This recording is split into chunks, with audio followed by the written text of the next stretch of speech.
Hey y'all, it's your girl Canessa, or you can call me Donut, either one. Just don't forget to call me Baddie number one. And today I'm gonna bring you a video on how how I feel about being a plus size big girl, fat girl, whatever you wanna call it. My opinion and stuff that I have went through being a big girl. So that's what I'm bringing out today. If you have not subscribed to my channel, then what are you doing? Why haven't you? I know I'm small and I know my video gap is very large, but another day, another video on explaining why my consistency is very poor. With that being said, like, comment, and subscribe, and stay tuned. So, I don't even know where to start with this. I guess we could start from maybe when I was younger. I personally don't think I was a heavyset kid, but if you don't know, my nickname is Donut. And I feel like sometimes when people name you nicknames, you just have to live up to that standard. My nickname has been Donut since I was a newborn. My auntie said I was the color of a glazed donut, mouth was round like a little donut hole, yada, yada, yada. So I feel like I was a fairly average sized kid. I don't feel like I was just extremely heavy or anything like that. When I was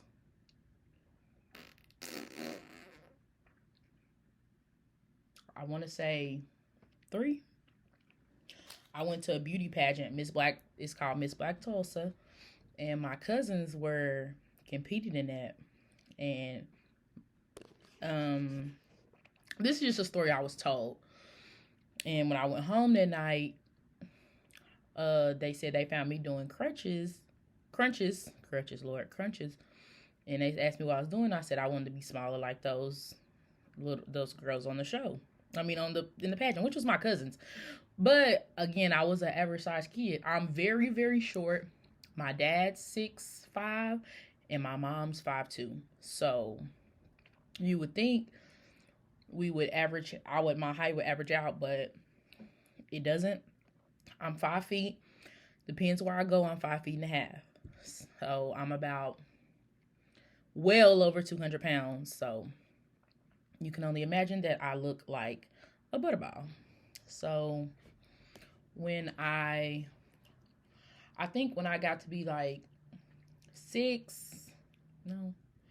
maybe like 3rd grade, I was a little bit chubbier, and I had the knots that girls develop in the breast. Maybe I did have them a little bit earlier than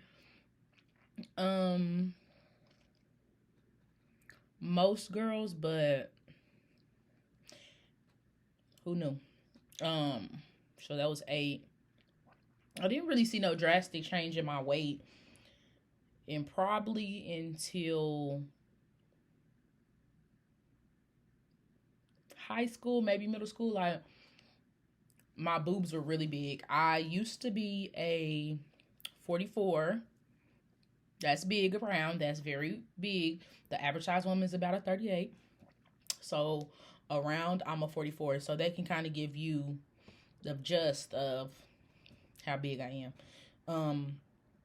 A 44 round, and my cup size was a double M.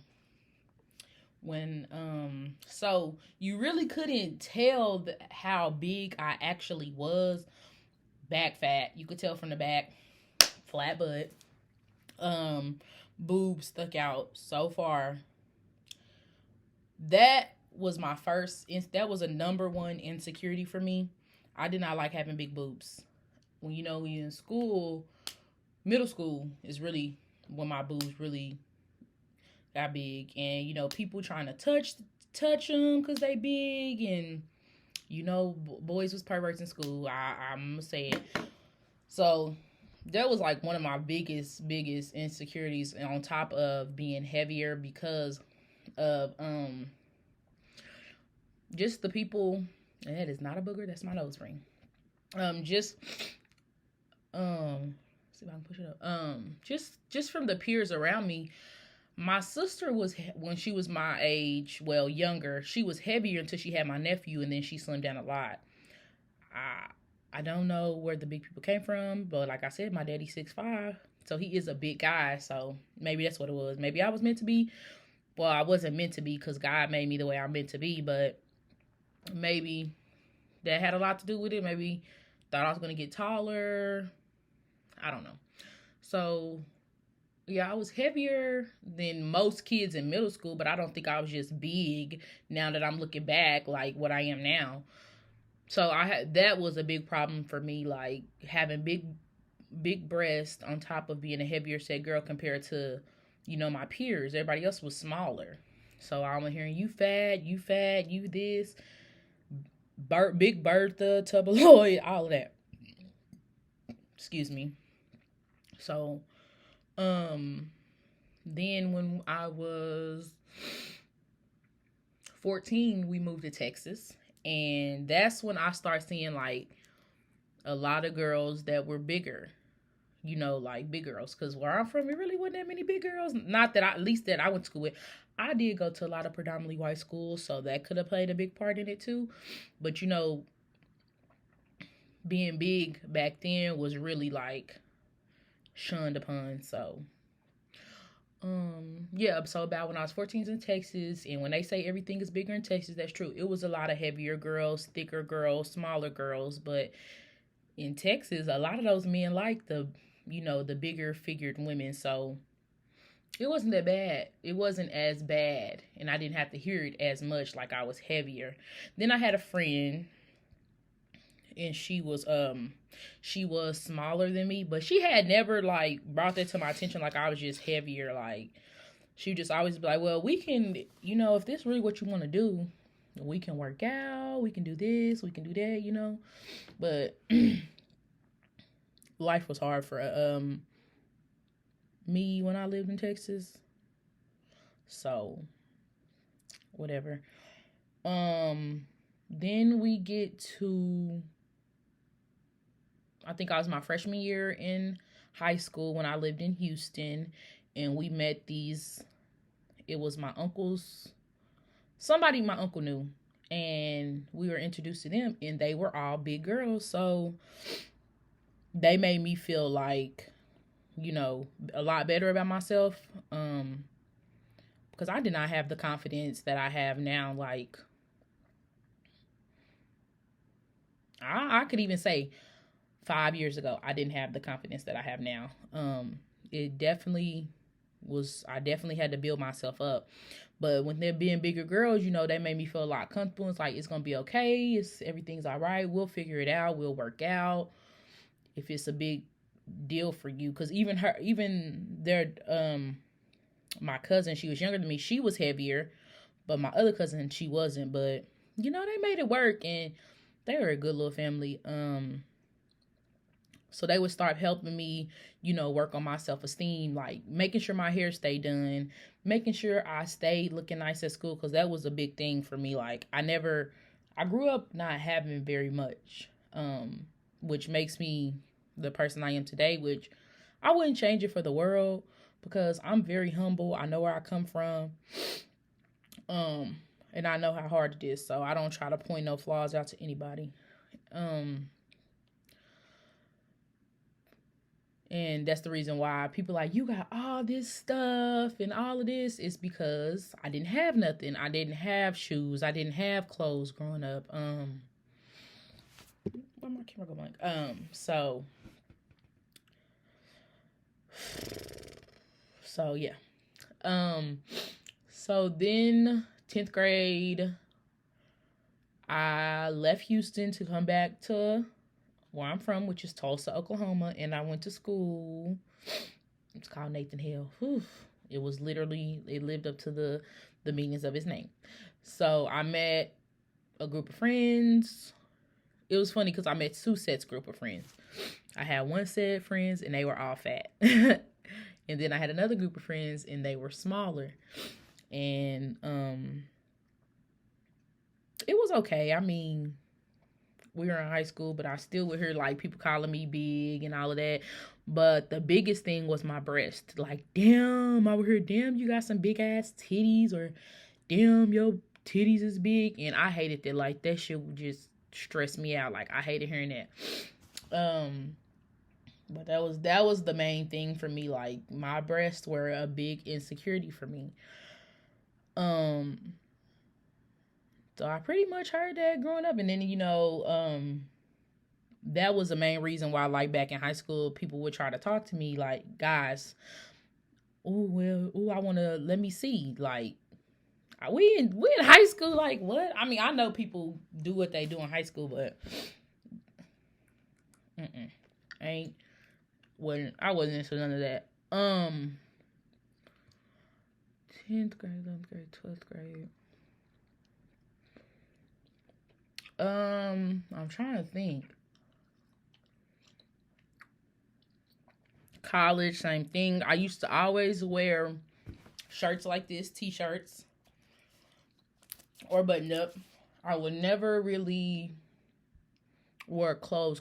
You would always see me in maybe some pants, but mainly sweatpants has always been my thing. I love sweats. Like, I wouldn't dress up for nothing. I used to work at one place called Coca-Cola, and I used to wear sweatpants there.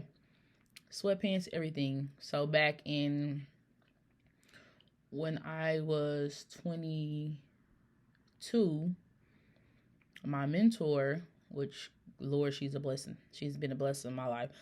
She found her friend of a friend of my mentors, knew a doctor who was a plastic surgeon. So they set me up with him. Well, before I get on him, let's start where when I was 22, I went to different doctors trying to get a breast reduction just because my boobs were so big. And if I can describe my boobs, and I'll try to put a picture because I'm not ashamed. They were really big. They were all the way basically to my belly button. That's how far they hung down.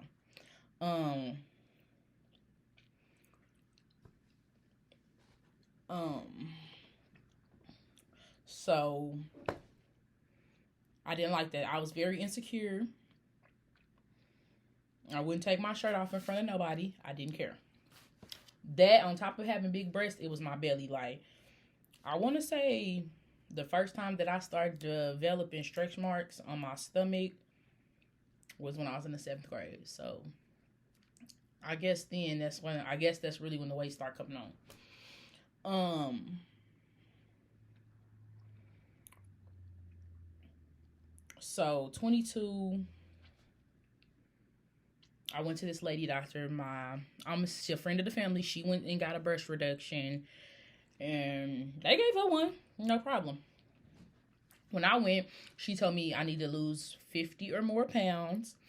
And before we even think about putting me on the table, I need to try to get on medication if my back is hurting. I need to go through therapy, all this rah-rah unnecessary stuff that a 22-year-old didn't need to be doing.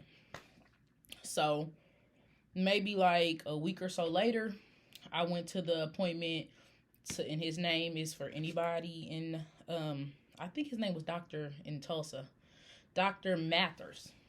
Yeah, I don't know if it's Matters or Mathers. Dr. Mathers. I went in there, and he was cute as hell. I went to his place, and when you go to get your breast exam, they show you they make you take your clothes off. And he just walked in the room, and he was like, yep. He just shook his head like, mm-hmm.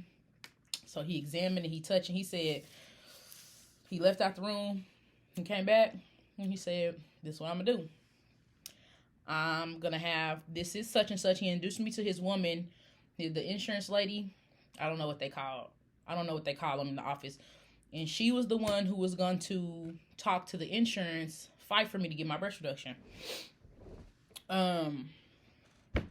So she talked. So it was about a week later. I heard from her, and she's like, Vanessa. And I was like, yeah, I got a phone call saying, this is such and such from Dark Math. I said, yes. She's like, And I finally heard back from insurance, and I was like, my heart was pounding. I was like, what, girl, tell me. She was like, you got to prove for your birth reduction. If that wasn't one of the best days of my life, I don't know what was. I was crying tears of joy because, I remind you, that was my biggest insecurity, was my breast. It was one of my biggest insecurities. And I had in this head when I found out I was going to get it, I'm like, I got it. Like, oh my God, like I got to prove for my birth reduction. What am I going to do? I mean, I had it in my, like, what am I going to do? So she's like, I can get you on this books for next week. And I was like, I can't go for next week because I have to do whatever stuff for my job. So I end up getting a date for October 31st. So when I found out I was getting my birth reduction, I just had this image in my head like, I'm going to get these breasts off. I'm going to look so good. Like, I'm not going to be fat. I'm not going to be this. I had it all in my head like, I'm just going to be how I want to look. Okay, October 31st comes, and a little bit before October 31st, let's rewind. So, everything cost. They broke down the cost with me, and anonymous, the doctor did my surgery pro bono, and then the hospital bills, for the anesthesiologist, the stay, and all of that, I would have to pay that. Well, somebody anonymously paid for that. So that whole little process for me was a blessing. I did not come out of my pocket for anything for the breast reduction. I was blessed. And I don't know who it was to this day, and I appreciate them. I appreciate Miss Terry and Miss Lori. They was really my resources for getting it done. I really appreciate them because I had people in my corner who wanted to see me, happy. And I appreciate that. So we got the date, October 31st, boom, got my surgery. Then I noticed that I got my surgery 2 weeks later. After my surgery, I went back to work, and I noticed that my stomach was kind of round. Like, y'all, it looked like I was 6 months pregnant. And I was like, well, look at it. Like, and I was like, well, people say after you get breast reduction, this weight just start falling off out of nowhere. That's all I heard all my life. So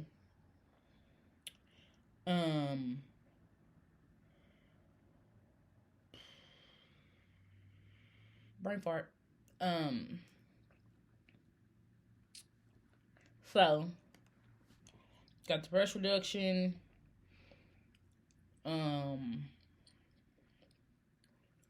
Still was fat. Weeks later, got the breast reduction, 31st of October. Still fat. Nothing changed after that. Still big. Seem to be looking like I'm getting a little bigger. With my boobs, I feel like that made me look really big, but I'm gonna have to try to find some pictures for y'all. But I don't know. So nothing really changed for me weight-wise after my birthday. My stomach wasn't as round.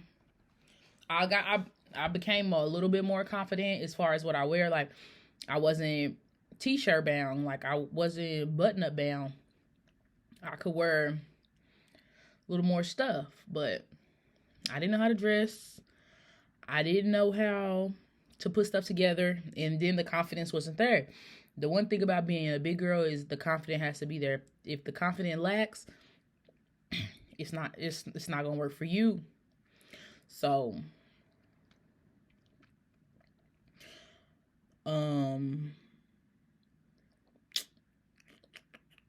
brain fart again. So yeah. So let's rewind. Let's fast forward it to about a year ago, last year, before Corona. So December of 2019, I took a leap of faith, and I decided that I wanted to go on a weight loss journey. I'm gonna be honest, I was talking to this guy, and you know how you could feel when dudes don't like big girls, and I just like, I don't know, he giving me this vibe, and that he didn't really want to talk to me like that because I was a big girl, because this wasn't what he was used to, but whatever. So that kind of like, that was kind of one of the reasons why it was for myself, mainly for myself, but too because I was really like, we was really vibing kind of heavy, you know. Um, so I started getting to in the gym and all of that. I was working out. I started working out at home. And then I me and Jasmine, my friend Jasmine, we started working out at home. It was kind of like a via FaceTime thing. Then we would go to my apartment's gym. We work out there. We'd take turns coming up each other's house, meal prepping and all of that. And then we got a membership at the gym down the street from our house, and we started working out. And then the weight stopped coming off. I could feel like my energy, my vibe, when I run up my stairs, I'd be winded. But when I started working out, I could run up the stairs 100 times. Well, not literally 100 times, but I could run up the stairs constantly without being winded. But my biggest support system was one person, and her name was it was Janae. She really, really helped me out a lot when it came to the working out thing because, you know, she went through a phase too. So she understood, you know. Some people don't understand, like, where you coming from. So I did good. I lost about 40 something pounds, I want to say. And then, you know, Corona hit. The gym started closing, and then that's when everything went back to normal. Like, for me, like, I started working out at home, but I was just so stuck on working out in the gym like that I didn't have the motivation to work at home. So, you know, the weight started coming back on slowly, and it came back. It's back. Maybe bigger. I don't know. And this time go around, it's harder. Like, I know that I want to do it, but people don't. Hold on.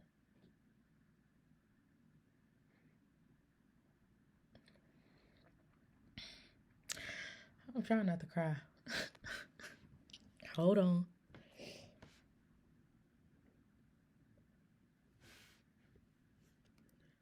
Okay, and so what I say, so here we are today. People think they have all the answers to somebody who is heavier.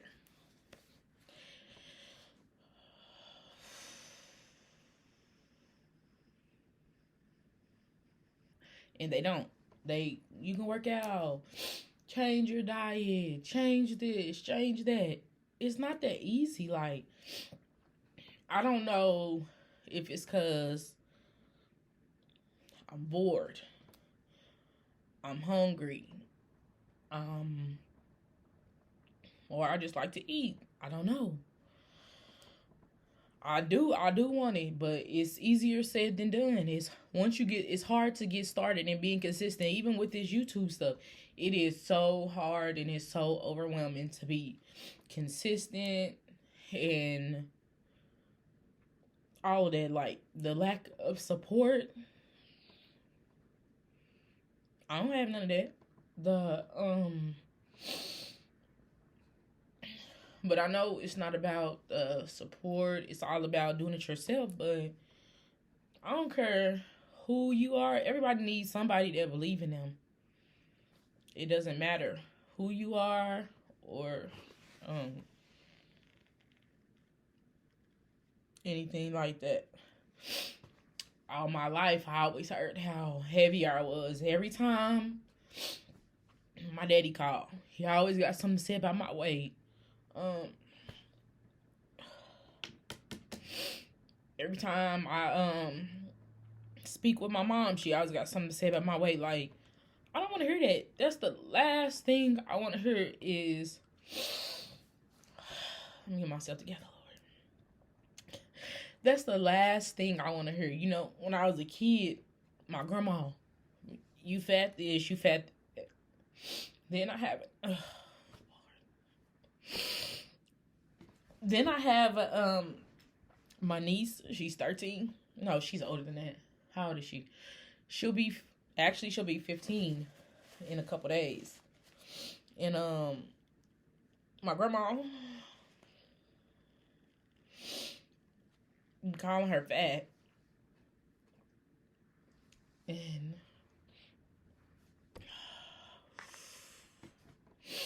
it reminds me, I had to tell her, like, don't let nobody talk about you.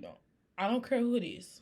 Tell her, and I did tell her this. I said, tell her old ass to kiss your motherfucking ass. I know she a kid, she ain't supposed to say that, but I had to tell her, like, you beautiful regardless, because I just remember when she was younger that she has a sister, and she wasn't as small as her sister, so people feel like she wasn't as pretty.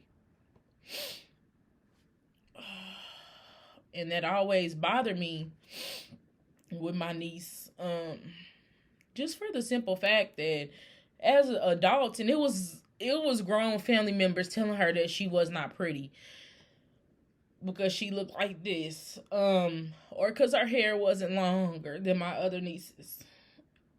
Oh God, it just pisses me off thinking about it. And she was telling me the other day, like, Nanny always calling me fat. Oh God, let me get over here. And she told me that Nanny's always calling me fat. Well, if y'all don't have a nanny in y'all family, y'all lucky, because Nanny, I have 2 nieces, and both of them are heavy. I have 3, but I have more than 3, but I have 2 that are heavy. And when one of my nieces were younger, my grandma used to call her out of her name, like fat B, fat dish, when we kids. If you don't have a nanny in your family, I'm telling you, you lucky. It just make you have thick skin, like you immune to stuff. Which we're grateful for Nanny, because a lot of stuff that we see, a lot of stuff that people deal with that we know not to deal with because we had a nanny. She's like, your nanny always called me fat. And I'm like, well, tell her to kiss your ass. I told my niece, I said, don't let nobody tell you not pretty because you're not skinny, and that's the kind of world we live in. Some people don't think you're as pretty as the next person because you're not smaller or you're not whatever. Big girls are in now. It's the thing, but some men are, big girl lovers in private, not out loud. Like, I'm not nobody's hidden treasure. I'm not nobody's hidden secret. Like, if you want to mess with me, then you're gonna mess with me where people can see me, because I'm not hiding from nobody. Like, I'm not gonna hide from nobody. So I don't know. Everybody, I'm not saying that I have low self-esteem, because I don't, and I'm not saying that I'm confident. I'm just saying that sometimes it gets hard. Like, I feel like we have to try a little harder. We have to. Especially the other day, I took some pictures, was going out with my friend, and I put on this shirt, and I just felt like I shouldn't have put that shirt on. It's rare that I feel like that, but it was the back fat for me. Like, I didn't like it, but I still wore it, and I'm gonna wear it with my head held up high. Like, people just don't understand. People who are smaller, like, well, you just go to the gym. Just go to the gym. That don't work. That don't work. I mean, I'm not saying that going to the gym and getting healthy does not work. I'm just saying you just can't just go to the gym. You have to work yourself to that. Eating right, going to the gym, cutting your calories.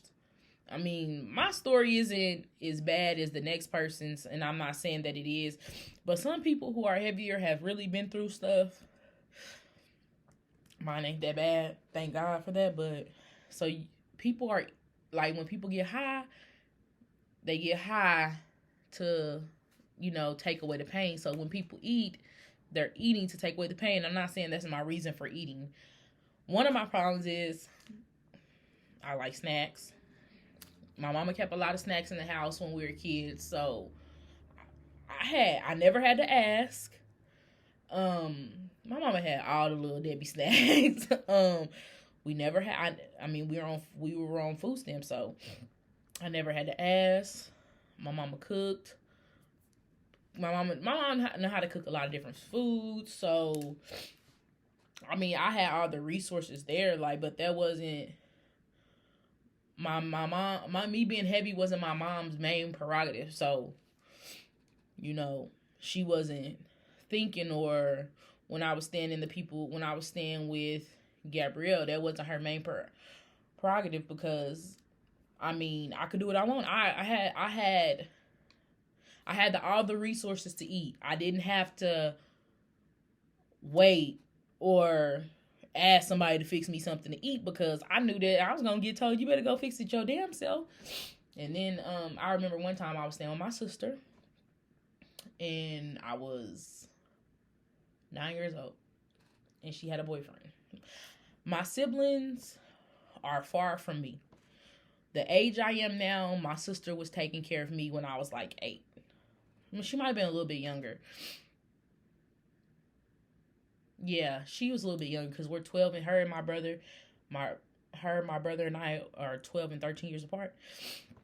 So I was staying with my sister because my mom was in prison, and her boyfriend was always calling me fat, like, ooh, you fat this, you fat that, and you know, I hated my sister for this for a long time, for at least 9 years.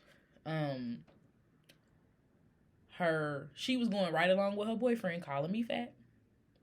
You fat? Well, she fat and she eat too much and she do this.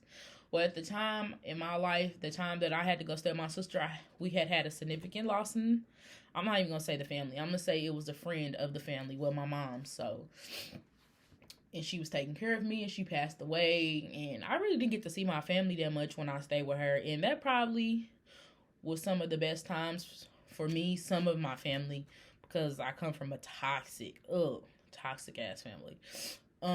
That's another day and another story. But she just let him call me fat. And you know, now the tables have turned because my niece is heavy. And the thing about my nieces are, one of my niece's dad's side of the family is heavier, and then one of my niece's mom's side of the family is heavier. My family on my mom's side is not heavier.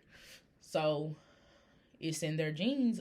Unlike me, that neither one of my sides of the family are heavier, I do think that I carry my daddy's weight because he's so big. So they were prone to be big girls, and I knew that for their sake that they had to have, not saying my niece's mom's side of the family, they big and proud, beautiful on that side. So she really didn't have that to worry about. But my other niece, she had that to worry about, like, as far as lacking, if somebody was going to you know, be there and let you know that no matter what size you are, you're still beautiful. And then even with my smaller niece, I have to tell her that, because she don't feel like, well, I don't look like this, and